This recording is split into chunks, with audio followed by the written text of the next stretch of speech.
اللہ تعالیٰ کا لاکھ لاکھ شکر ہے جس نے ہمیں اسلام کی نعمت سے نوازا، زندگی گزارنے کے بہترین طریقے ہمیں سکھائے، مختلف اوقات اور مختلف مواقع پر کی جانے والی عبادات، اس کے بارے میں بھی واضح ہدایات اپنی کتاب اور اپنے حبیب محمد صلی اللہ علیہ وسلم کی سنت کے ذریعے ہم کو عطا کی۔ ہم سب جانتے ہیں کہ دین اسلام ایک وے آف لائف ہے، طریقہ زندگی ہے۔ یہ وہ طریقہ ہے جو اللہ نے اپنے بندوں کے لیے بھیجا ہے۔ اس طریقے کو اختیار کرنے والے، اس طریقے کو بنانے والے خود انسان نہیں، یعنی یہ طریقہ ڈیوائز کرنے والا خود اللہ رب العزت ہے۔ لہذا کوئی بھی کام جسے ہم اسلام کے نام پر کریں گے، دین کے نام پر کریں گے، اس کام کے لیے ضروری ہے کہ ہمارے پاس واضح ہدایات، انسٹرکشنز، تعلیمات اللہ کی طرف سے موجود ہوں، واضح دلائل سامنے ہوں۔ واضح دلائل میں دو بڑی چیزیں آتی ہیں، ایک قرآن حکیم ہے کہ کسی بھی کام کے کرنے کے لیے قرآن حکیم سے رہنمائی حاصل ہو، یا پھر حضور صلی اللہ علیہ وسلم کا طریقہ کہ کسی بھی کام کو آپ نے کس طرح کیا، اس کے بارے میں آپ نے کیا فرمایا۔ چونکہ یہ ماہ شعبان ہے، یہ بھی بابرکت مہینوں میں سے ایک مہینہ ہے، تو ہم دیکھیں گے کہ اس کے بارے میں قرآن حکیم اور سنت نبوی صلی اللہ علیہ وسلم میں کیا ارشادات ملتے ہیں کہ اس مہینے میں ہم کو کیا کرنا چاہیے۔ آپ دیکھیے کہ عبادت کی اصل غرض کیا ہوتی ہے، اللہ تعالیٰ کی خوشنودی حاصل ہو، اور اس کو خوش کرنے کے لیے وہی کام کرنا ہے جو اس کو پسند ہے یا اس نے بتایا ہے یا اس کے ہاں وہ قبول ہو جائے، کیونکہ اجر اور ثواب ہم کو وہاں سے چاہیے، کسی انسان سے نہیں۔ یعنی دین کے نام پر ہم جو کچھ بھی کریں گے اس کا اجر اور ثواب اللہ تعالی سے امید رکھیں گے۔ لہذا ہمارے ہر کام کے پیچھے نیت اس کی رضا ہو اور طریقہ اس کے بتائے ہوئے قاعدوں کے مطابق ہو۔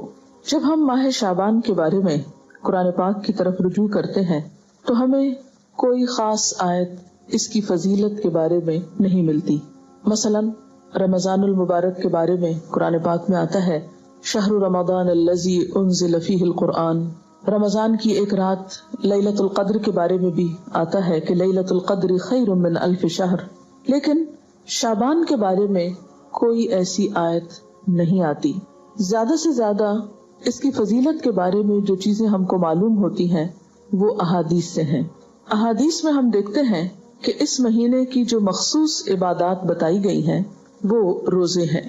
حضرت اسامہ بن زید رضی اللہ تعالی عنہ بیان کرتے ہیں کہ میں نے عرض کیا، یا رسول اللہ، لم اراک تصوم من شہر من الشہور ما تصوم فی شعبان، قال ذلك شهر يغفل الناس عنه بين رجب ورمضان وهو شهر ترفع فيه الأعمال إلى رب العالمين وأحب أن يرفع عملي وأنا صائم۔ حضرت اسامہ بن زید رضی اللہ تعالی عنہ بیان کرتے ہیں کہ میں نے سوال کیا، اے اللہ کے رسول صلی اللہ علیہ وسلم، میں آپ کو کسی مہینے میں سوائے رمضان کے اتنے روزے رکھتے ہوئے نہیں دیکھتا جس قدر روزے آپ شعبان میں رکھتے ہیں۔ آپ نے فرمایا کہ لوگ اس رجب اور رمضان کے درمیان والے مہینے کی فضیلت سے غافل ہیں، حالانکہ اس مہینے میں لوگوں کے اعمال اللہ تعالیٰ کے سامنے پیش کیے جاتے ہیں۔ میری چاہت یہ ہے کہ میرے اعمال اللہ تعالیٰ کے سامنے میرے روزے کی حالت میں پیش ہوں۔ یہ روایت جو ابھی میں نے آپ کے سامنے رکھی یہ ابو داؤد اور نسائی کی ہے۔ ایک اور روایت میں ہے، ترمذی کی روایت میں ہے، حضرت ام سلمہ رضی اللہ تعالی عنہا فرماتی ہیں، ما رأيت النبي صلی اللہ علیہ وسلم يصوم شہرین متتابعین الا شعبان ورمضان، کہ میں نے رسول اللہ صلی اللہ علیہ وسلم کو 2 مہینے پے در پے روزے رکھتے ہوئے سوائے شعبان اور رمضان کے نہیں دیکھا۔ حضرت انس رضی اللہ تعالی عنہ بیان کرتے ہیں کہ رسول اللہ صلی اللہ علیہ وسلم سے یہ دریافت کیا گیا کہ ای الصوم افضل بعد رمضان، قال شعبان لتعظیم رمضان، قال فأی الصدقۃ افضل، قال صدقۃ فی رمضان۔ حضرت انس بیان کرتے ہیں کہ آپ صلی اللہ علیہ وسلم سے پوچھا گیا کس مہینے میں رمضان کے بعد روزہ رکھنا افضل ہے؟ آپ نے فرمایا شعبان میں، رمضان کی عظمت کے لحاظ سے، یعنی رمضان کی ایک طرح سے تیاری کے طور پر۔ پھر آپ سے دریافت کیا گیا کس مہینے میں صدقہ کرنا افضل ہے؟ آپ نے فرمایا رمضان میں۔ اس کے علاوہ اور احادیث بھی شعبان کی فضیلت کے بارے میں ملتی ہیں، لیکن وہ احادیث ضعیف ہیں اور بعض تو ان میں سے بالکل موضوع ہیں، من گھڑت ہیں، ان کی کوئی بھی حقیقت نہیں۔ مثال کے طور پر ان میں سے ایک حدیث کچھ یوں ہے کہ آپ صلی اللہ علیہ وسلم نے رات کو کھڑے ہو کر نماز پڑھنا شروع کی، جس میں اتنا لمبا سجدہ کیا کہ میں نے یہ خیال کیا کہ آپ کا انتقال ہو گیا۔ جب میں نے یہ دیکھا تو کھڑی ہو کر حاضر خدمت ہوئی اور آپ کے پیر کے انگوٹھے کو ہلایا تو وہ ہل گیا، تو میں سمجھ گئی کہ آپ زندہ ہیں۔ پھر کان لگا کر جب میں نے سنا تو سجدے میں آپ یہ دعا پڑھ رہے تھے، اے اللہ میں پناہ مانگتا ہوں تیری معافی کے ساتھ تیرے عذاب سے، پناہ چاہتا ہوں تیری خوشنودی کے ذریعے سے تیرے غصے سے، اور میں پناہ چاہتا ہوں تیرے عذاب اور قہر سے، اور تیری معافی کے ذریعے سے تیرے عذاب سے پناہ چاہتا ہوں، اور تو اتنی خوبیوں والا ہے کہ میں ان کو گن نہیں سکتا اور نہ تعریف کر سکتا ہوں۔ تو ایسا ہی ہے جیسا کہ تو نے اپنی تعریف کی۔ جب آپ نے سجدے سے سر اٹھایا اور نماز سے فارغ ہوئے تو مجھ سے فرمایا، اے عائشہ کیا تم نے یہ خیال کیا ہے کہ اللہ کے رسول صلی اللہ علیہ وسلم تیری خیانت کریں گے اور تیری حق تلفی کر کے غیر کے پاس جائیں گے؟ میں نے عرض کیا، یا رسول اللہ خدا کی قسم نہیں، لیکن آپ کے لمبا سجدہ کرنے کی وجہ سے میں نے خیال کیا شاید آپ کا انتقال ہو گیا ہے۔ پھر آپ نے فرمایا کہ اے عائشہ کیا تم جانتی ہو یہ کون سی رات ہے؟ میں نے عرض کیا، اللہ اور اس کے رسول زیادہ جانتے ہیں۔ آپ نے فرمایا، آج شعبان کی 15ویں رات ہے۔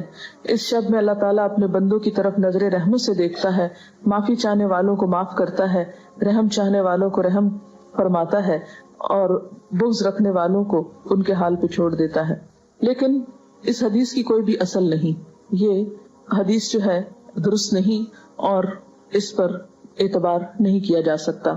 اسی طرح ایک اور اسی قسم کی حدیث جو عام طور پر آپ اخباروں میں پڑھیں گے اور بہت تحریروں میں ہائی لائٹ کر کے یہ باتیں لکھی ہوئی آپ کو ملیں گی، لیکن اس حدیث کی بھی کوئی حقیقت نہیں ہے، اور وہ کیا ہے کہ حضرت عائشہ نے بیان کیا کہ رسول اللہ صلی اللہ علیہ وسلم نے فرمایا کہ میرے پاس جبریل تشریف لائے تھے اور فرمایا، آج کی رات شعبان کی 15ویں رات ہے، اس رات میں اللہ تعالیٰ قبیلہ کلب کی بکریوں کے بالوں کے شمار کے برابر دوزخ سے لوگوں کو آزاد کرتا ہے۔ اس رات میں مشرک کی طرف نظر رحمت سے نہیں دیکھتا، نہ کینہ پرور کی طرف دیکھتا ہے، نہ رشتہ کاٹنے والوں کی طرف، اور نہ ٹخنے سے نیچے پائجامہ لٹکانے والوں کی طرف، نہ ماں باپ کے نافرمان کی طرف، نہ شراب پینے والے کی طرف۔ تو اس کی بھی کوئی حقیقت نہیں ہے، یہ بھی بالکل ایک من گھڑت سی حدیث ہے۔ لیکن چونکہ یہ فضیلت کے باب میں ہے اس لیے عام طور پر لوگ ان کو بے دریغ روایت کرتے رہتے ہیں۔ اسی طرح ایک اور موضوع حدیث انشاءاللہ علوم الحدیث آپ پڑھیں گے تو آپ کو اس کی پوری ہسٹری بتائی جائے گی۔ موضوع حدیث ایک اور بھی ہے کہ آپ صلی اللہ علیہ وسلم نے فرمایا، جو شخص 15ویں شعبان کی رات میں 100 رکعتیں پڑھتا ہے تو اللہ تعالیٰ اس کی طرف 100 فرشتے بھیجتا ہے، 30 اسے جنت کی خوشخبری دیتے ہیں، 30 اسے آگ کے عذاب سے امن دیتے ہیں اور اسے دنیا کی بلاؤں سے دور رکھتے ہیں، اور 10 اسے شیطان کے دھوکے سے دور رکھتے ہیں۔ یہ بھی بالکل من گھڑت حدیث ہے اور ناقابل اعتبار۔ اسی طرح ایک اور روایت بیان کی جاتی ہے کہ شعبان کی 15ویں رات میں جو شخص 12 رکعت نماز پڑھے گا، ہر رکعت میں کل ہو اللہ 30 مرتبہ، وہ نہیں مرے گا تا وقت اپنا ٹھکانہ جنت میں نہ دیکھ لے۔ Is it possible کہ کوئی شخص یعنی جنت دنیا میں دیکھ لے؟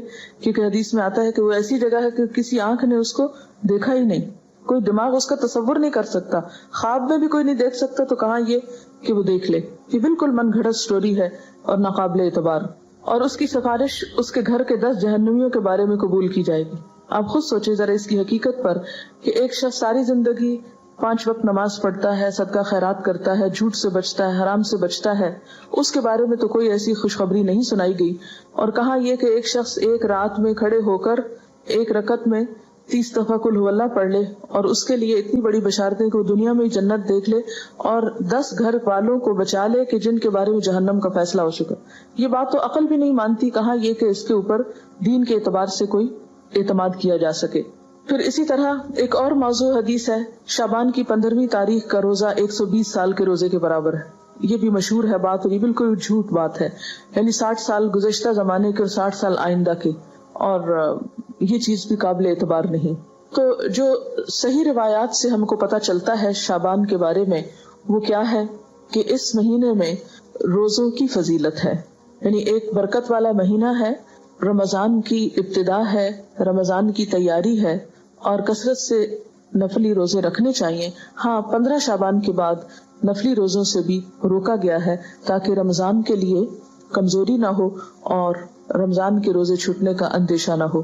ایک آیت جو عام طور پر اس رات کے بارے میں قرآن پاک سے کوٹ کی جاتی ہے وہ سورۃ الدخان کی یہ آیت ہے، انا انزلناہ فی لیلۃ مبارکۃ انا کنا منذرین فیہا یفرق کل امر حکیم امرا من عندنا انا کنا مرسلین رحمتا من ربک انہ هو السمیع العلیم۔ ترجمہ ہے اس کا، بے شک ہم نے اسے برکت والی رات میں اتارا ہے، بے شک ہم خبردار کرنے والے ہیں، اس میں بانٹا جاتا ہے ہر حکمت والا کام ہمارے پاس کے حکم سے، بے شک ہم بھیجنے والے ہیں تمہارے رب کی طرف سے رحمت، بے شک وہی سنتا جانتا ہے۔ یہ آیات مکہ معظمہ میں نازل ہوئی، واقع معراج سے قبل نازل ہوئی۔ اس وقت 5 وقت نماز بھی فرض نہیں ہوئی تھی، روزے ویسے ہی 2 ہجری میں فرض ہوئے، اور مکہ میں بقی نام کا کوئی قبرستان تک نہ تھا، لہٰذا جو یہ بات مشہور کی گئی کہ اس رات میں فیصلے ہوتے ہیں، اور حضور صلی اللہ علیہ وسلم سے وہ ایک بہت بڑی روایت منسوب ہے کہ آپ صلی اللہ علیہ وسلم بقی والوں کے پاس رات کے وقت گئے اور وہاں پر آپ نے ان کے لیے دعائے مغفرت کی، تو اس کی کوئی بھی حقیقت نہیں ہے۔ بات یہ ہے کہ یہ آیت کیا بتاتی ہے، اس کی وضاحت دیکھیے، اس میں کیا لکھا ہے۔ پہلے یہ بتا دوں کہ اس آیت کے بارے میں لوگوں نے یہ مشہور کر رکھا ہے کہ یہ 15 شعبان کے بارے میں ہے، یعنی سورۃ دخان کی یہ آیتیں عام طور پر آپ دیکھیں گے کہ ٹیلی ویژن میں 15ویں شب کو مختلف پروگرامز کے شروع میں کوٹ کی جاتی ہیں، پڑھی جاتی ہیں، اور لوگوں کو اس آیت کے ریفرنس سے یہ بتایا جاتا ہے کہ یہ 15 شعبان ہے، حالانکہ اس آیت کا نزول کب ہوا؟ مکہ میں ہوا، اور مکہ میں معراج سے قبل۔ اور پھر اس آیت میں جو بات پتہ چلتی ہے وہ کیا کہ اس مبارک رات میں قرآن پاک نازل کیا گیا، انا انزلناہ فی لیلۃ مبارکۃ۔ قرآن پاک ہی کی ایک اور آیت سے کیا پتہ چلتا ہے کہ قرآن پاک کب نازل ہوا؟ آپ بتائیے۔ رمضان میں نازل ہوا۔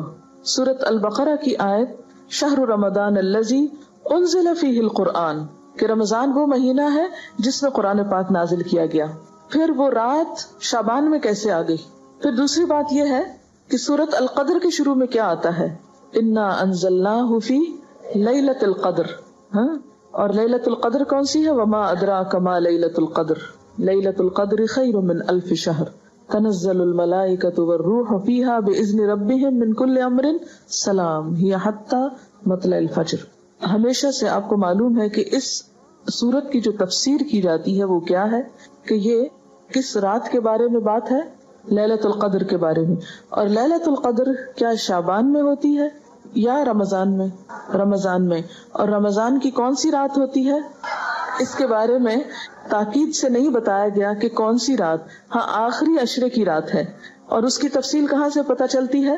حدیث پاک میں ہے کہ ایک مرتبہ آپ صلی اللہ علیہ وسلم گھر سے باہر تشریف لائے، دیکھا کہ 2 شخص باہم جھگڑ رہے تھے، آپ نے ان کی صلح فرمائی، پھر فرمایا کہ میں تمہیں ایک خیر کی بات بتانے نکلا تھا مگر تم جھگڑ رہے تھے، اس لیے میں وہ بات بتانا بھول گیا، صرف اتنا یاد ہے کہ وہ بات یہ تھی کہ وہ رات کب ہے، یعنی میں یہ بتانے کو آ رہا تھا کہ لیلۃ القدر کب ہے، لیکن تمہارے جھگڑے کی وجہ سے وہ مجھ کو بھول گئی، اب مجھے یاد نہیں، بس اتنا یاد رہ گیا کہ وہ برکت والی رات رمضان المبارک کی آخری 5 طاق راتوں میں سے ایک تھی، اب تم اس کو 21، 23، 25، 27 اور 29ویں راتوں میں تلاش کرو۔ یہ بخاری کی روایت ہے۔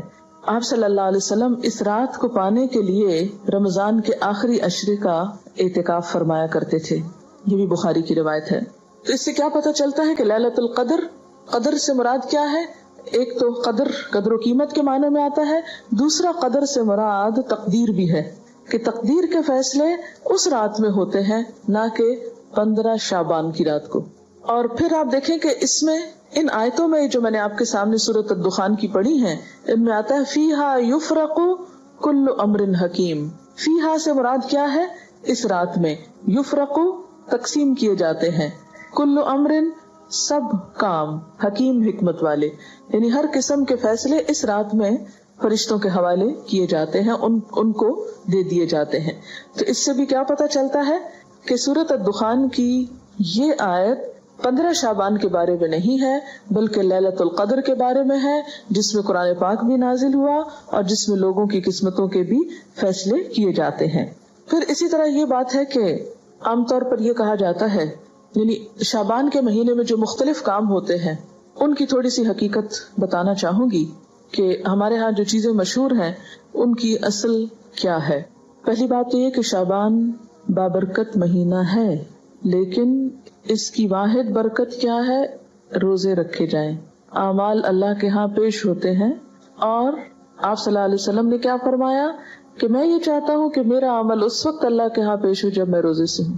اس سے زیادہ کوئی چیز کسی اوتھینٹک ذریعے سے ہم کو نہیں ملتی کہ کسی اور عمل کی بھی ضرورت ہے.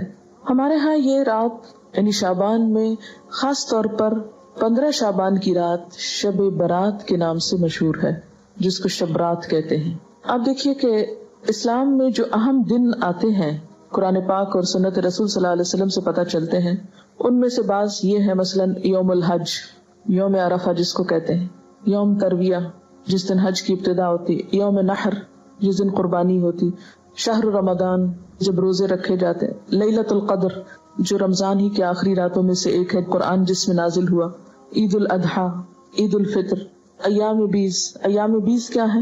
ہر مہینے کے 13، 14 اور 15، یعنی ایک 14ویں سے پہلے کی رات اور ایک 14ویں کے بعد کی رات. ان کے جو دن ہیں یعنی 13 کا دن، پھر 14 کا دن اور 15 کا دن، ان دنوں میں روزہ رکھنا جو ہے وہ مسنون ہے. یعنی ہر مہینے جو شخص روزے رکھنا چاہے وہ ان 3 دنوں میں رکھے. ان کو ایام 20 اس لیے کہتے ہیں کہ ان کی راتیں بھی روشن ہوتی ہیں. پھر اسی طرح یوم الجمعہ اس کی فضیلت آئی ہے، سورۃ الجمعہ بھی ہے. اسی طرح ایام تشریق ہیں، یا کچھ اور دن بھی ہو سکتے ہیں جن کا براہ راست ذکر جو ہے وہ قرآن پاک میں نہیں آیا. لیکن شب برات کا نام نہ کہیں قرآن میں آیا ہے اور نہ کہیں حدیث میں آیا ہے. شب برات نہ قرآن میں نہ حدیث میں. اس کی ایک وجہ تو یہ بھی ہو سکتی ہے کہ اس کا یہ جو لفظ ہے شب، یہ عربی کا لفظ ہی نہیں ہے. یہ کس کا لفظ ہے؟ فارسی کا لفظ ہے. اور اگر اس کے آگے رات لگاتے ہیں، شب رات، تو رات بھی عربی کا لفظ نہیں. اور اگر آپ اس کے آگے برات لگاتے ہیں، شب برات، تو برات بھی عربی کا لفظ نہیں. یہ شاید سنسکرت کا لفظ ہے جو شادی میں برات آتی ہے. بعض لوگ یہ کہتے ہیں کہ اس کا نام شب براءت ہے. براءت کہتے ہیں بیزاری کو، جیسے سورۃ توبہ کے شروع میں آپ نے پڑھا براءۃ من اللہ ورسولہ. سورۃ توبہ کی ابتدا اسی سے ہوتی ہے. تو براءت کا لفظی معنی کیا ہوتا ہے؟ بیزاری. تو اس رات میں کس کی کس سے بیزاری اگر شب براءت کہتے ہیں، حالانکہ براءت کوئی نہیں بولتا، تو یہ اپنی ترکیب کے اعتبار سے بھی کوئی اسلامی ترکیب نہیں ہے، اور نہ ہی کوئی اسلامی اعتبار سے اس کی کوئی فضیلت یا اہمیت یا حقیقت بنتی ہے. شب برات جو ہے یا شب رات جو ہے ہمارے ہاں عام طور پر باقاعدہ جشن کی شکل میں منائی جاتی ہے. حالانکہ اسلام میں جشن کے دن صرف 2 ہیں، عید الفطر اور عید الاضحیٰ. حضرت انس رضی اللہ تعالیٰ عنہ سے روایت ہے کہ جب رسول اللہ صلی اللہ علیہ وسلم مدینہ منورہ آئے تو ان کے ہاں 2 دن تھے جن میں وہ کھیلتے اور خوشیاں مناتے. آپ صلی اللہ علیہ وسلم نے ان کے بارے میں دریافت فرمایا تو آپ کو بتایا گیا مدینہ والوں کی طرف سے کہ ہم جاہلیت کے زمانے سے یہ 2 دن مناتے چلے آ رہے ہیں. آپ صلی اللہ علیہ وسلم نے فرمایا اللہ تعالیٰ نے تم کو اس سے بہتر 2 دن عطا کر دیے ہیں، عید الفطر اور عید الاضحیٰ. تو شب برات کا جو جشن ہے یعنی رات کو آتش بازی اور مخصوص قسم کے کھانے پکانا، ان کو اسلام کا ایک حصہ بنا لیا گیا. اگر آپ اس کو اپنے کلچر کا حصہ کہیں یا اپنی روایات کا حصہ جو بر صغیر کی ہیں خاص طور پر، تو کوئی بات نہیں. مثلاً آپ 14 اگست مناتے ہیں یا آپ 9 نومبر آج منا رہے ہیں، بہت سے لوگ گھروں میں چھٹی کر کے منانے کا ہمارے ہاں ایک ہی طریقہ ہے، چھٹی کر لی جائے. علامہ اقبال نے دن رات کام کیا تھا اور ہم دن رات چھٹیاں کرنا چاہتے ہیں. بہرحال تو وہ آپ کا کیا ہے، ایک لوکل کلچر ہے، اس کا اسلام سے کوئی تعلق نہیں. یعنی 9 نومبر کا اسلام سے کوئی تعلق نہیں. اسی طرح اگر آپ 15 کو آتش بازی کرتے ہیں یا حلوہ پکاتے ہیں تو وہ آپ کا لوکل کلچر تو ہو سکتا ہے، اس کا اسلام سے کوئی تعلق نہیں، کیونکہ اس کے بارے میں نہ کوئی تعلیم قرآن پاک سے ہم کو ملتی ہے اور نہ ہی نبی صلی اللہ علیہ وسلم کی سنت سے.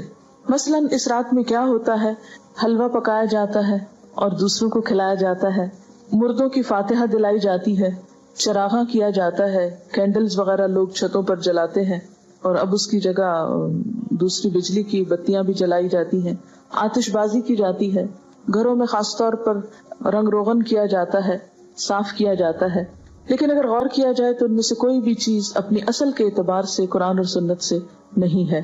جہاں تک اس بات کا تعلق ہے کہ حلوہ پکانا، تو آپ دیکھیے کہ اس کے پیچھے یہ کہا جاتا ہے کہ نبی صلی اللہ علیہ وسلم کا دانت مبارک احد میں شہید ہوا تھا تو آپ کو حلوہ پکا کر کھلایا گیا تھا، تو ہم بھی حلوہ پکاتے ہیں۔ تو بات یہ تھی کہ آپ نے تو دانت شہید کروایا تھا، ہم نے کتنے دانت اسلام کی راہ میں شہید کرائے ہیں؟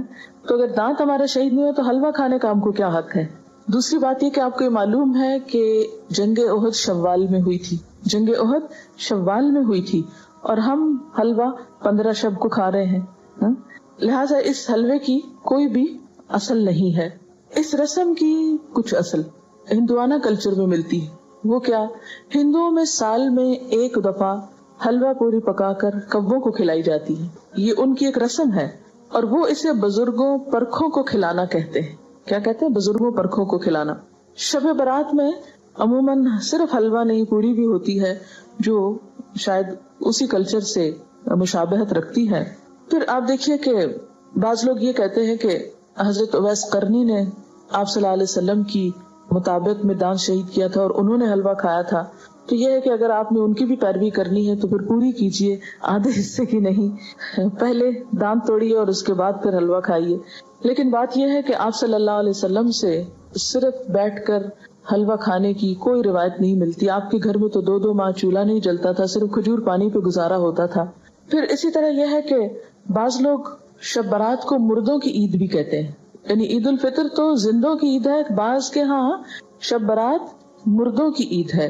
ان کا خیال یہ ہے کہ اگر کوئی شخص شبرات سے پہلے مر جائے تو جب تک شبرات میں حلوہ پوری اور چپاتی پر اس کی فاتحہ نہ کی جائے وہ مردوں میں شامل نہیں ہوتا، اور نہ اس کے کنبے میں پہلا تہوار منایا جاتا ہے۔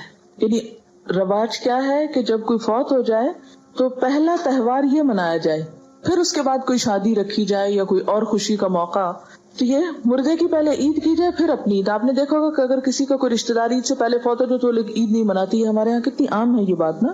حالانکہ افسوس جو ہے اس کی مدت تو سوائے شوہر کے 3 دن مقرر کی گئی۔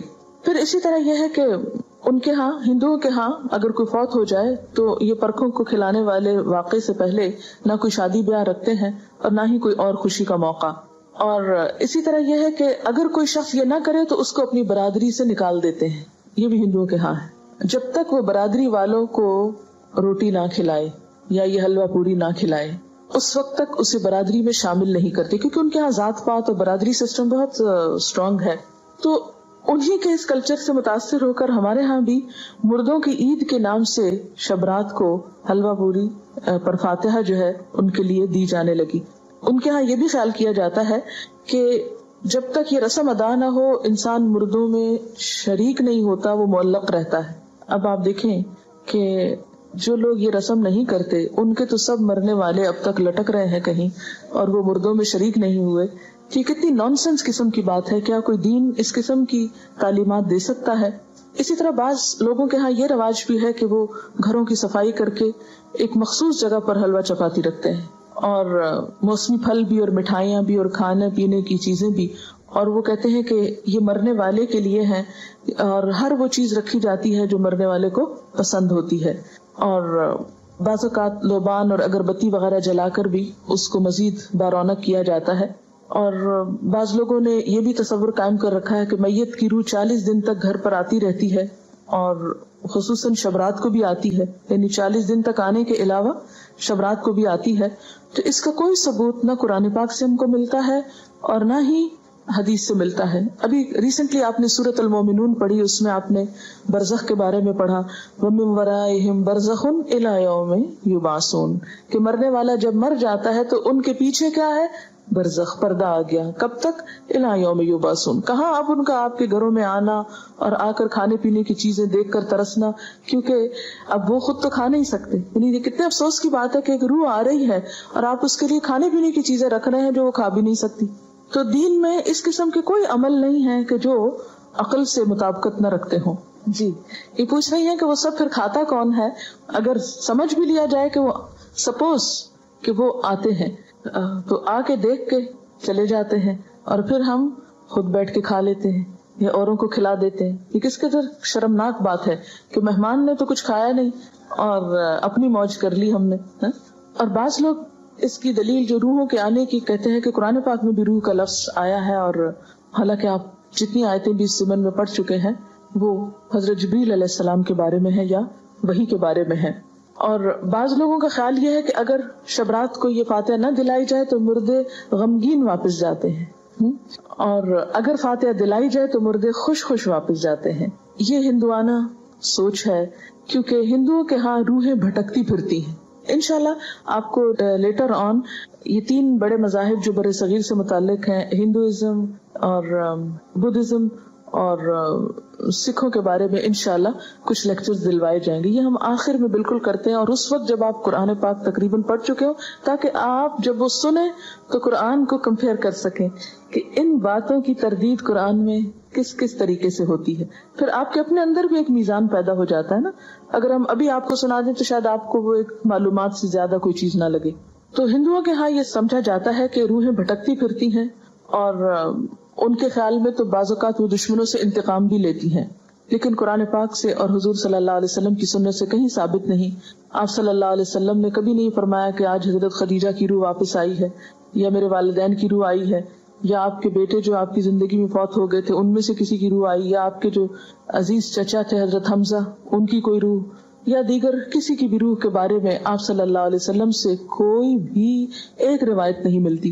زیادہ سے زیادہ جو ملتا ہے یہ سورۃ المومنون کی آیت ہے جو کیا بتاتی ہے کہ مرنے والوں کے پیچھے وَمِن وَرَائِهِمْ بَرْزَخٌ إِلَى يَوْمِ يُبْعَثُونَ. اور برزخ کا لفظی معنی کیا ہے؟ پردہ، اوٹ، حجاب، آڑ، کہ اب وہ ادھر نہیں آ سکتے، ہم ادھر نہیں جا سکتے، وہ ادھر نہیں آ سکتے. یہی تو اصل جدائی ہے، ورنہ سینسز ہمارے اندر بھی ہیں اور سینسز ان کے اندر بھی ہیں. موت اس چیز کا نام نہیں کہ سینسز ختم ہو گئے، سینسز ان کے بھی موجود ہیں اور ہم لوگ بھی جیتے جاگتے ہیں. موت آپ یوں سمجھ سکتے ہیں کہ جیسے ایک یہ کمرہ ہے، اس وقت ہم یہاں بیٹھے ہیں، اور ایک ساتھ والا کمرہ ہے، اور ان دونوں کے بیچ میں ایک دیوار ہے.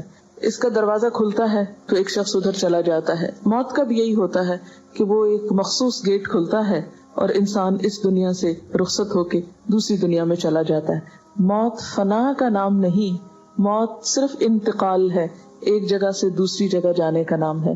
یہاں بھی انسان خوشی غم محسوس کرتا ہے اور برزخ میں بھی انسان خوشی غم محسوس کرتا ہے. دنیا میں خوشی غم کے اسباب اور ہوتے ہیں، برزخ میں خوشی غم کے اسباب انسان کے اعمال ہوتے ہیں. وہاں ان کو خوشیاں ملتی ہیں جو اچھے عمل کر جائیں، یا ان کے پیچھے ان کی اولاد کوئی اچھے کام کرے، یا صدقہ جاریہ کے کچھ کام چھوڑ جائیں تو وہ ان کی خوشیوں کا سبب ہوتے ہیں. کیونکہ دنیا میں ہم عام طور پر مال وغیرہ یا لوگوں کے جمع ہونے یا کھانے پینے کی محفلوں میں خوش ہوتے ہیں، جبکہ وہاں پر ایسی نہ کوئی محفل ہے اور نہ ایسے کوئی انتظام ہے اور نہ یہ چیزیں وہاں پر فائدہ دیتی ہیں. جیسے کہ قرآن پاک میں آتا ہے یوم لا ينفع مال ولا بنون الا من اتى الله بقلب سلیم. اس دن نہ مال اور نہ بیٹے کچھ بھی کام نہیں آئے گا سوائے اس کے جو قلب سلیم یعنی سلامت دل لے کر آیا، کہ جس میں صرف اللہ کی ذات جمی ہوئی ہو.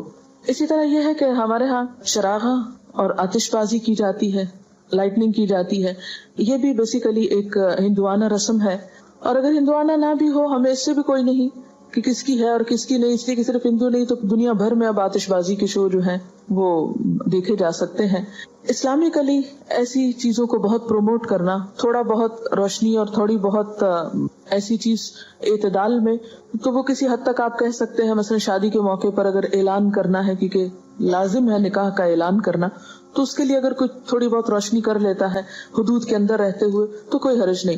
لیکن جس ملک کا حال یہ ہو کہ اس کی فیکٹریاں آدھا دن بند رہتی ہوں صرف اس لیے کہ بجلی نہیں، وہاں ایک رات میں اتنی بجلیاں ضائع کر دینا. اور خصوصاً میں کراچی میں دیکھتی ہوں کہ راتوں کو جو فنکشنز ہوتے ہیں ان میں بے تحاشا بجلی صرف کی جاتی ہے، اور بعض اوقات محض نمائش کے لیے. یہ کس قدر اسراف ہے. دن میں فیکٹریز میں کام کرنے کے لیے بجلی نہیں، اور وہی بجلی ہم محض رات کو دل کی خوشی کے لیے ضائع کر بیٹھتے ہیں. یہ ایک قومی نقصان بھی ہے، اور اللہ کے ہاں بھی اس کی پوچھ ہوگی کہ اتنا اسراف آخر کیوں. ہر چیز اپنی حدود کے اندر ہی اچھی ہے اور ایک لمیٹڈ ٹائم میں ہی اچھی ہے. اس سے بڑھ جانا جو ہے وہ دنیا اور آخرت دونوں میں نقصان دیتا ہے. اور اسی طرح محض آگ جلا کے ختم کر دینا اور اس پر لاکھوں کروڑوں روپیہ ضائع کر دینا، اور اس کے نتیجے میں جو پولوشن پیدا ہوتی، آپ کو معلوم ہے کہ جب بہت آتش بازی ہوتی ہے، کیونکہ اسلام آباد میں ہر سال شاید 14 اگست کو ہوتی ہے، تو اس روز آپ یقین کیجئے کہ ہم لوگ سانس نہیں لے پاتے. قریبی جو ایک بہت بڑا پارک ہے فاطمہ جناح پارک، تو اس میں ہوتا ہے، اور اس قدر گھروں تک دھواں آ جاتا ہے کہ کھڑکی آپ کھولیں تو آپ کا دم گھٹنے لگتا ہے. کروڑوں روپیہ الگ خرچ ہوا آگ جلانے پہ، اور اس کے بعد جو دھواں بن کے نیچے پورے شہر میں پھیلتا ہے اور کئی بیماریوں کا سبب بنتا ہے. مجھے نہیں سمجھ میں آتا یہ کون سی قومی خدمت ہے.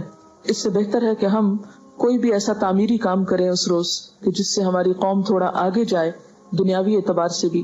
بہرحال اپنے خون پسینے کی کمائی کو آگ جلا کر اڑا دینے میں اور لوگوں کو اذیت دینے میں اور محض وقتی صرف ایک ایکسائٹمنٹ میں خرچ کر دینا اسلام کی روح سے میل نہیں کھاتا.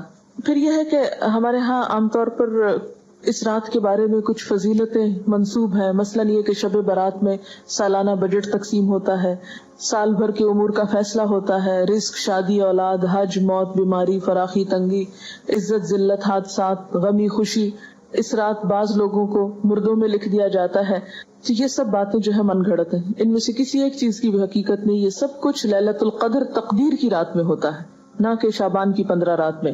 اور اسی طرح بعض روایات میں لوگوں کے ہاں یہ مشہور ہے کہ جس طرح زمین پر مسلمانوں کی 2 عیدیں ہیں، اسی طرح ملائکہ کی 2 عیدیں ہیں، شب برات اور لیلۃ القدر. یہ بھی بالکل من گھڑت بات ہے. اور بعض لوگوں نے یہ روایت بھی گھڑ رکھی ہے کہ جس طرح بارش بادل کے بغیر نہیں برستی، اسی طرح جو شعبان میں گناہوں سے پاک نہ ہو وہ رمضان میں بھی پاک نہیں ہو سکتا. یہ بات بھی ایک عقل میں نہ آنے والی بات ہے. پھر اسی طرح یہ کہا جاتا ہے کہ رمضان اللہ کا مہینہ ہے، تو شعبان کو حضور صلی اللہ علیہ وسلم نے اپنا مہینہ کہا ہے. اس کی بھی کوئی حقیقت نہیں. اور بعض روایات میں آتا ہے کہ تمام مہینوں پر شعبان کی فضیلت ایسی ہے جیسی مجھے تمام انبیاء پر. یہ بھی من گھڑت بات ہے. اور شعبان کی 15ویں رات قیام کرو اور دن کو روزہ رکھو، کیونکہ اللہ تعالیٰ اس دن آسمانی دنیا پہ تجلی فرما کر کہتا ہے کہ ہے کوئی بخشش مانگنے والا کہ اسے بخش دوں. یہ تو ہر رات میں ہوتا ہے. صحیح حدیث سے کیا پتہ چلتا ہے کہ ہر رات اللہ تعالیٰ آسمانی دنیا پہ نزول فرماتے ہیں اور یہی فرماتے ہیں کہ ہے کوئی بخشش مانگنے والا کہ میں اسے بخش دوں، ہے کوئی مصیبت زدہ کہ میں اس کی مصیبت دور کروں. اس کے لیے صرف 15 رات مخصوص نہیں ہے. پھر اسی طرح بعض لوگوں نے یہ بھی مشہور کر رکھا ہے کہ جو شعبان کے 3 روزے رکھتا ہے اس کے سب گناہ معاف ہو جاتے ہیں اور اس کی روزی میں برکت دی جاتی ہے. اور اس کی بھی کوئی حقیقت نہیں ہے. یہ کیسے ہو سکتا ہے سال بھر انسان گناہ کرے اور صرف شعبان کے 3 روزے رکھ کے سب کچھ درست کر لے. اسلام شارٹ کٹ نہیں، اسلام چند ریچولز کی ادائیگی کا نام نہیں. اسلام ایک وے آف لائف ہے، طریقہ زندگی ہے. اس میں اللہ کے حقوق بھی ہیں اور بندوں کے حقوق. یہ کس طرح ہو سکتا ہے کہ ایک شخص دوسروں کے حقوق پہ ڈاکہ ڈالے، کسی کو تانے دے، کسی کی چغلی کرے، کسی کے گھر میں آگ لگوائے، کسی کو ستائے، کسی کو مارے اور حرام خوری کرے، اور پھر اس طرح کے چند کام کر کے، حلوے پکا کے کھا کے اور چند اور ریچولز ادا کر کے یہ سمجھے کہ اس کے دین کی ساری ذمہ داری پوری ہو گئی. ایسی کوئی چیز قرآن کی روح سے تو ہم کو معلوم نہیں ہوتی. پھر اسی طرح یہ ہے کہ بعض لوگ 15 شب کو جاگتے ہیں اور صبح روزہ رکھتے ہیں، اور ان کے نزدیک یہ رات کو جاگنا اور صبح روزہ رکھنا جو ہے یہ سارے گناہوں کی معافی کا ذریعہ ہے. اس کے بارے میں ایسی کوئی بشارت یا کوئی فضیلت کسی صحیح حدیث میں نہیں آئی. ایک ضعیف حدیث میں ایسی چیز ملتی ہے. اس لیے اگر کوئی اپنے شوق سے کسی ایک رات میں جاگنا چاہے تو وہ صرف 15 نہ جاگے، 13 بھی جاگ لے، 14 بھی جاگ لے، یا کوئی اور رات بھی شعبان کی جاگ لے. صرف اسی رات کو مخصوص نہیں کرنا چاہیے. عام طور پر لوگ یہ کہتے ہیں کہ کیا فرق پڑتا ہے، کوئی نیکی کرتا ہے تو کرتا رہے، تو ٹھیک ہے وہ ان کی مرضی. لیکن اگر کوئی یہ سمجھے کہ اس نیکی سے میرے سارے گناہ معاف ہو جائیں گے یا میرے اگلے پچھلے گناہوں کی صفائی ہو جائے گی، تو ایسی کوئی توقع نہیں رکھنی چاہیے. وہ تو یہ بھی ہو سکتا ہے کہ آپ کسی بھی وقت اللہ سے رو کر دعا مانگے تو ہو سکتا ہے پچھلے سارے گناہ معاف ہو جائیں. لیکن اس رات کے بارے میں ایسی کوئی صحیح حدیث جو ہے وہ نہیں ملتی. آپ دیکھیے کہ یہ سب چیزیں بیان کرنے کا مقصد کیا ہے. مقصد یہ نہیں ہے کہ لوگوں کو ایک نیکی سے ہٹایا جائے. مقصد یہ ہے کہ لوگوں کو خود ساختہ بوجھ سے نکالا جائے. جب ہم دین میں کوئی چیز خود ایجاد کرتے ہیں، خود اس کی فضیلت بنا لیتے ہیں، اس کی پابندی کرتے ہیں، تو بسا اوقات ہم اپنے اوپر ناروا بوجھ ڈال لیتے ہیں. یہود و نصارہ کے ہاں اپنے روحانی تزکیے کے لیے کچھ عبادات انہوں نے خود سے خود گھڑ لی تھی جو اللہ کی طرف سے ان پر عائد نہیں تھی. آہستہ آہستہ کیا ہوا، وہ اصل عبادات سے بالکل دور چلے گئے اور خود ساختہ عبادات اپنی گردن پر لاد لی، اور نتیجہ کیا ہوا کہ وہ ایک وقت آیا کہ وہ بالکل دین سے بیگانہ ہو گئے۔ آج ہمارے معاشرے میں بھی ہم دیکھتے ہیں کہ جو اصل دین ہے اس سے ہم کوسوں دور ہیں، جو کرنے کے کام ہیں وہ ہم کرتے نہیں، اور جو نہیں کرنے کے کام ان کو ہم بہت پابندی سے کرنا شروع ہو گئے ہیں۔ اس کا نتیجہ کیا نکلا ہے کہ ہم ایسے بوجھ تلے دب گئے ہیں کہ جس نے ہم سے ہمارے فرائض بھی بعض اوقات چھڑا دیے۔ نبی صلی اللہ علیہ وسلم کے آنے کی غرض جو قرآن پاک میں بتائی گئی ہے سورۃ الاعراف میں، وہ کیا ہے؟ وَيَحِلُّ لَهُمُ الطَّيِّبَاتُ وَيُحَرِّمُ عَلَيْهِمُ الْخَبَائِثَ وَيَدَعُ عَنْهُمْ إِصْرَهُمْ وَالْأَغْلَالَ الَّتِي كَانَتْ عَلَيْهِمْ، اور پاکیزہ چیزوں کو وہ ان کے لیے حلال بتاتے ہیں اور گندی چیزوں کو ان پر حرام فرماتے ہیں، اور ان لوگوں پر جو بوجھ اور طوق یعنی پچھلی شریعتوں نے ڈال دیے تھے ان کو دور کرتے ہیں۔ تو نبی صلی اللہ علیہ وسلم نے پچھلی شریعتوں کی سب من گھڑت عبادات کو ختم کر دیا اور صاف ستھرا قابل عمل دین ہمارے لیے چھوڑا، کہ جس میں دن میں 5 نمازیں فرض ہیں، تو سال میں 1 رمضان کے روزے فرض ہیں، اور 1 مرتبہ صاحب حیثیت لوگوں پر زکوٰۃ فرض ہے سال میں، اور زندگی میں 1 مرتبہ حج فرض ہے صاحب استطاعت لوگوں پر۔ اس کے علاوہ کچھ چیزیں سنت کے درجے میں، کچھ نوافل کے، کچھ مستحب کے درجے میں ہیں کہ کر لو تو بہت اچھا، نہیں کر سکتے تو پوچھ نہیں، اور کبیرہ گناہوں سے بچنے پر زور ہے۔ پھر صغیرہ گناہوں کو بھی ڈسکریج کیا گیا، بہت زیادہ ریچولز میں لوگوں کو نہیں الجھایا گیا، بہت زیادہ پابندیاں ان پہ نہیں لگائی گئی۔ لیکن جو ہی ہم دین کا نام لیتے ہیں تو ہمارے سامنے کرو اور نہ کرو کچھ ایسی چیزیں آ جاتی ہیں کہ جو عموماً پریشان کر دیتی ہیں۔ اسی طرح ایک اور چیز بھی ہمارے ہاں مشہور ہے، اور وہ سلامی روزہ ہے جو شعبان کے مہینے میں رکھا جاتا ہے۔ شعبان کے آخری دن استقبال رمضان کے لیے بعض لوگ روزہ رکھتے ہیں جس کو سلامی روزہ بولتے ہیں، اور سلامی اس کو کیوں کہتے ہیں کہ رمضان کو سلام کر رہے ہیں۔ یہ نہ تو حضور صلی اللہ علیہ وسلم نے خود رکھا، نہ کسی کو رکھنے کی اجازت دی۔ آپ کا حکم کیا ہے کہ نصف شعبان کے بعد نفلی روزے مت رکھو۔ ہاں اگر کسی کا فرض رہتا ہے قضا تو وہ رکھ لے، نفلی روزے رکھنے سے نصف کے بعد منع کیا۔ اس کی وجہ کیا ہے کہ نصف کے بعد رمضان کی تیاری مقصود ہے، کیونکہ روزے سے بہرحال کمزوری تو ہوتی ہے، تھک جاتا ہے انسان۔ ایسا نہ ہو کہ شعبان میں نفلی رکھ کے اتنا تھک جائے کہ جب فرض کی ادائیگی کا وقت آئے تو بیمار پڑ جائے۔ پھر اسی طرح بہت سی چیزیں صرف سنی سنائی ہیں اور آگے بیان ہوتی رہتی ہیں، اور اس کے بارے میں آپ جانتے ہیں کہ آپ صلی اللہ علیہ وسلم نے فرمایا کہ کسی شخص کے جھوٹا ہونے کے لیے اتنا ہی کافی ہے کہ وہ ہر سنی سنائی بات کو آگے بیان کرنا شروع کر دے۔ تو ہمیں کوئی بھی بات کسی کو بھی آگے بتانے سے پہلے ضروری ہے کہ اس کی تصدیق اور تحقیق ہو جائے، تاکہ خدا کے ہاں ہم جواب دہ نہ ہو۔ اور آپ نے وہ حدیث بھی پڑھ رکھی ہے کہ آپ صلی اللہ علیہ وسلم نے فرمایا من کذب علی متعمدا فلیتبوأ مقعدہ من النار، جس نے جان بوجھ کر مجھ پہ جھوٹ گھڑا اس کو چاہیے کہ اپنا ٹھکانہ جہنم میں بنا لے۔ اسی طرح ایک بہت مشہور بات جو شبرات سے منسلک ہے وہ آپ صلی اللہ علیہ وسلم کی جنت البقیع میں حاضری ہے۔ حضرت عائشہ فرماتی ہے کہ اللہ کے رسول صلی اللہ علیہ وسلم جب میری باری کے دن میرے گھر تشریف لاتے تو جنت البقیع ضرور جاتے۔ ایک دن میں نے ان کا پیچھا کیا، آپ قبرستان تشریف لے گئے اور مردوں کے لیے استغفار کرتے رہے۔ آپ کا معمول تھا کہ ہفتہ عشرہ میں قبرستان جایا کرتے تھے، لیکن 15ویں شعبان کو خاص طور پر قبرستان جانا آپ سے کہیں بھی ثابت نہیں، یعنی یہ آپ روٹین میں جاتے تھے، مخصوص یعنی خاص طور پر 15ویں شعبان کے لیے بات نہیں آتی۔ جن روایات میں ہے وہ ضعیف ہیں یا موضوع روایات ہیں۔ اس لیے ہمارے ہاں جو عام طور پر رواج ہے کہ 15ویں شعبان کو لوگ رات کے وقت بعض اوقات قبرستان جاتے ہیں، وہ قبروں پہ چراغاں کرتے ہیں یا خاص قسم کے عمل کرتے ہیں، تو ایسی کوئی چیز جو ہے نبی صلی اللہ علیہ وسلم کی سنت سے ثابت نہیں۔ جو ثابت ہے وہ کیا ہے کہ گاہے بگاہے آپ جاتے تھے، خصوصاً مرد حضرات کو جانا چاہیے۔ آپ صلی اللہ علیہ وسلم نے قبرستان جانے کے لیے کیا فرمایا ہے کہ کنت نہیتکم عن زیارت القبور فزوروها فإنها تزہد الدنیا وتذکر الآخرہ، میں تم کو پہلے قبروں کی زیارت سے منع کیا کرتا تھا، لیکن اب تم جایا کرو، کیونکہ وہ دنیا سے بے رغبتی اور آخرت سے بارغبت کرتی ہے، یعنی آخرت کو یاد دلاتی ہے اور دنیا سے بے رغبت کرتی۔ لیکن ہمارے ہاں عام طور پر تو لوگ قبرستان کے پاس سے گزرتے ہوئے بھی اپنے شغل میلوں میں مشغول رہتے ہیں اور قبر والوں کو بھول جاتے ہیں، کوئی ان کو سلام نہیں کرتے، نہ ان کو دعا دیتے ہیں۔ اور اسی طرح وہاں کبھی عبرت کی نظر سے کتنے لوگ ہیں، آپ سب جا کے اپنے گھر والوں سے پوچھئے کہ کتنے لوگوں نے اس حدیث پر عمل کیا کہ نبی صلی اللہ علیہ وسلم نے جو فرمایا ہے کہ قبروں کی زیارت کیا کرو کیونکہ وہ دنیا سے بے رغبت کرتی ہیں اور آخرت کی یاد دلاتی ہیں. ہم میں سے کتنوں کے باپ بھائی بیٹے صرف اس غرض سے کبھی قبرستان گئے ہوں کہ جا کے اپنی موت کو یاد کر کے آئیں, نہ ہونے کے برابر.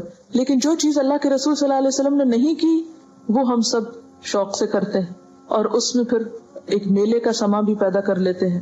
تو بات یہ ہے کہ ہمیں ان طریقوں کو عام کرنے کی ضرورت ہے جن کے بارے میں ہم سے پوچھا جائے گا اور قیامت کے دن ہم سے حساب لیا جائے گا, اور ان چیزوں سے بچنے کی ضرورت ہے کہ جن کے بارے میں ہمیں کہا نہیں گیا اور ہم نے خود ساختہ طور پر دین میں ان کو شریک کر لیا. آپ دیکھیے کہ جیسے کہ پہلے شروع میں نے عرض کیا کہ اس رات کے بارے میں جو سورۃ الدخان کی آیت کوٹ کی جاتی ہے کہ یاد رہے کہ سورۃ الدخان مکہ میں نازل ہوئی, اور شعبان کے لیے جنت البقیع جانے کی روایت مدینہ سے تعلق رکھتی ہے. یہ کس طرح ہو سکتا ہے کہ ایک کام مکہ ہوا اور دوسرا مدینہ ہوا؟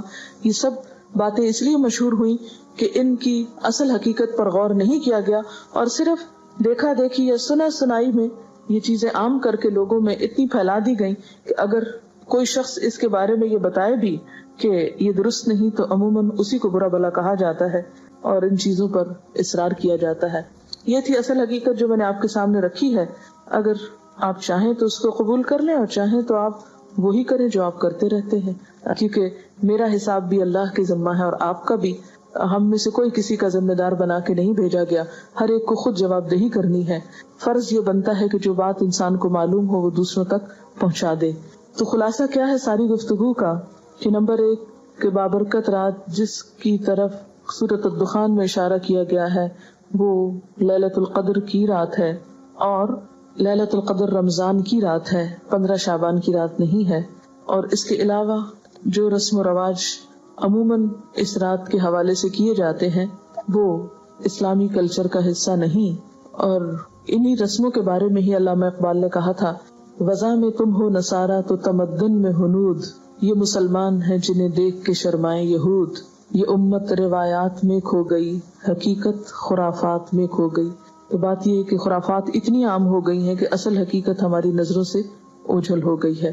میکسیمم جو کرنے کا کام ہے وہ یہ کہ روزے رکھیے, اور وہ بھی 15 کے بعد نفلی نہیں. اگر پچھلے سال کے آپ کے کوئی چھٹے ہوئے ہیں تو ان کو پورا کر لیجیے. کچھ دن پہلے عیسائیوں کے ہاں بھی مردوں کی عید منائی گئی. شارع فیصل پر عیسائیوں کے قبرستان پر بے انتہا رش تھا. لوگ صبح سے چرچ چلے گئے تھے. میں اکثر سوچا کرتی تھی کہ یہ ٹرینڈ ہمارے ہاں ہندوؤں سے آیا ہے یا کرسچن سے. پوچھا جا سکتا ہے, اگر آپ کے کوئی ہمسائے ہوں تو آپ پوچھ لیجئے اور بتا دیجئے تاکہ ہمارے علم میں بھی اضافہ ہو. کسی بھی کلچر سے ہو سکتا ہے, لیکن بہرحال اسلامی کلچر نہیں ہے. بہت سے لوگ کہتے ہیں کہ شب برات کو, کہ اس رات کو پورے سال میں لوگ جو مرتے ہیں ان کے پتے جھڑ جاتے ہیں. وہ پتے لگے ہوئے کہاں ہیں؟ آپ کے گھر کے درخت پر یا کسی خاص درخت پر؟ یہ بھی ایک سنی سنائی بات ہے. کسی قرآن حدیث سے یہ نہیں پتا چلتا کہ پتا گرنے سے کوئی مرتا ہے. کسی بزرگ سے پوچھا گیا کہ کون سی رات شب قدر ہے, تو انہوں نے کہا ہر رات شب قدر ہے اگر تو اس کی قدر جانے. یعنی ہر رات کو اگر تم عبادت کرو تو اللہ کے ہاں بہت بڑی, تہجد کے وقت اٹھو, مراد یہ ہے. لیکن ہم اس وقت سوئے رہتے ہیں, اور آپ کو یہ بھی معلوم ہے نا, ہر رات قبر پکارتی ہے, میں کیڑوں کا گھر ہوں, میں مٹی کا گھر ہوں, میرے پاس آنے کے لیے کچھ تیاری کر لو. لیکن وہ تو آواز ہم کو نہیں سنائی دیتی. اگر پچھلے روزے چھوٹے ہوئے ہوں تو اگلے قبول نہیں ہوتے. نہیں, ایسی بات نہیں ہے, اگلے قبول تو ہو جاتے ہیں, لیکن پچھلے زیادہ لمبے عرصے تک چھوڑے نہیں رکھنے چاہیے. زندگی کا کچھ پتہ نہیں ہوتا. اللہم انک عفو کریم تحب العفو والی شعبان کی رات کو پڑھنے کی خاص طور پر تاکید ہے یا نہیں؟ یہ شعبان کی رات کو پڑھنے کی تاکید نہیں, بلکہ لیلۃ القدر میں آخری راتوں میں پڑھنے کی تاکید ہے. یہ کسی نے لکھا ہے کہ عرب حالانکہ بہت امیر ہوتے ہیں مگر اسراف سے بچنے کے لیے لوگ شادی کے اعلان کے طور پر اپنے فلیگ لگاتے ہیں تاکہ مہمانوں کو گھر ڈھونڈنے میں مشکل نہ ہو, بجائے اس کے کہ وہ رات میں بتیاں لگائیں اور بجلی ضائع کریں. یہ ایک اچھا آلٹرنیٹ ہے. آپ کوئی اور علامت بھی رکھ سکتے ہیں. اکثر لوگ اس ماہ میں قبروں پر جا کر دعا کرتے ہیں اور قبروں پر مٹی وغیرہ رکھتے ہیں یا ٹھیک کرواتے ہیں. یہ تو کسی بھی وقت کرائی جا سکتی ہیں قبروں کی درستگی, جب قبروں کو درست ہونے کی ضرورت ہو, نہ کہ صرف اس رات میں یا اس مہینے میں. بڑی رات سمجھ کر 15ویں شب کو مغرب کی نماز پڑھنے کے بعد اوابین پڑھتے ہیں 6 رکعت. کیا یہ پڑھ سکتے ہیں؟ یہ اگر آپ نے پڑھنا ہے تو عام طور پر پڑھا کریں. صرف اسی ایک رات میں کیوں پڑھ کے فارغ ہونا چاہتے ہیں؟ اگر شعبان کے مہینے میں فرض چھٹے ہوئے روزے رکھ لیں تو کوئی حرج نہیں. یہ پہلے بتا دیے گئے کہ کوئی حرج نہیں. کیا 15 شعبان کی رات اور اگلے دن کے روزے کا کانسیپٹ اور ممالک میں بھی ملتا ہے؟ جی ہاں، بعض اور ممالک میں بھی ضعیف احادیث پر لوگ عمل کرتے ہیں اور کچھ نہ کچھ عبادت وغیرہ کرتے ہیں، لیکن یہ کہ جس طرح ہمارے ہاں خاص طور پر آتش بازی اور مردوں کی عید اور اس قسم کی چیزیں ہیں، یہ عموماً نہیں ملتی۔